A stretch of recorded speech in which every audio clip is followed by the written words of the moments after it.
Hare Krishna. Question from Charan Prabhu. A devotee whom I know says that whenever he chants Hare Krishna 16 rounds, he feels spaced out and is not able to concentrate on anything. On the other hand, when he chants lesser rounds, 3, 4, 5 rounds, he is able to be much more focused and productive throughout the day. So, how can he chant 16 rounds and at the same time be able to do other activities also in a focused way? Answer: Bhakti is meant to be susukham kartum avyayam, as Krishna says in 9.2 in the Bhagavad Gita. So it is joyfully performed. And if some devotees have some problems in the practice of devotional service, then things need to be adjusted. Devotional service that is performed with resentment or frustration, that will not be joyful, and that will not be very pleasing to Krishna also, because although there is some element of austerity that is required in the practice of bhakti, ultimately it's a relationship of love. So there are 2-3 things the devotee can do if somebody is facing this trouble. One could be that the devotee can chant rounds distributed. Chant, if that 3-4 rounds the devotee feels comfortable, and 3-4 rounds the devotee can chant in the morning, 3-4 rounds in the afternoon, 3-4 rounds in the evening, 3-4 rounds before sleeping. Especially Srila Prabhupada during his Grahastha days also would do something like this. He would distribute his rounds quite often. That's what I've heard from some Prabhupada disciples. And that is one way which the person can do.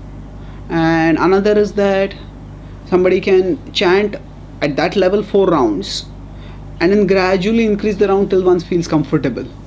Third is one can find out what is it, try to introspect and find out what is it that causes the disturbance. Is it just the extra chanting, or is there some other factor going on, something else going on? For example, that person may not have adequate conviction about the process of chanting and may feel that the time is getting wasted by that chanting, and this might be a subconscious doubt, and the person may not oneself know about it, but somehow one feels irritated, one has to spend so much time, and it is that irritation that is spilling over to the being distracted throughout the rest of the day.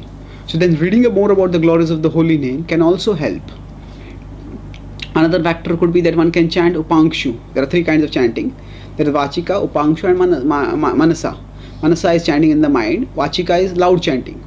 Hare Krishna, Krishna Krishna, Hare Hare. Upankshu is soft. Hare Krishna, Krishna Krishna, Hare Hare, Ram Ram, Hare Hare. So maybe soft chanting may not cause that kind of problems. So according to time, place, circumstance, one can try to adjust things. And although 16 round chanting is important, but at the same time we also have to know that a devotional service is a whole balanced process, and it should lead to the growth of the person. So if that is not happening, then if we force that person to chant 16 rounds, that person may eventually become alienated and stop chanting all rounds entirely. So if the person is not able to chant 16 rounds, we can give a different options, some of which I have suggested, and others, depending on time, place, circumstance, others may come up with some other solutions also. So if there is a physical cause, maybe the person's lungs are weak, and because of that the person is not able to chant adequately, and that's why there is a problem, then these physical causes have to be analyzed and rectified. Those people who have weak lungs, if they do some pranayam, that helps to both increase the lung capacity as well as calm the mind, and then the person might be able to chant more also. So different options can be explored, and chanting, if it's on a few days, if it is troublesome, that is okay, but on a regular basis the chanting is troublesome, then things have to be thought out properly and adjusted in such a way that the person feels nourished, not troubled by the chanting. So what the specific measure will be, that devotee oneself, maybe the other devotees who are well-wishers and mentors, they can have a proper discussion. It's a very specific individual problem, and so specific solutions cannot be told over here, but they can discuss and find out. I have given broad outlines of what can be done. Thank you. Hare Krishna.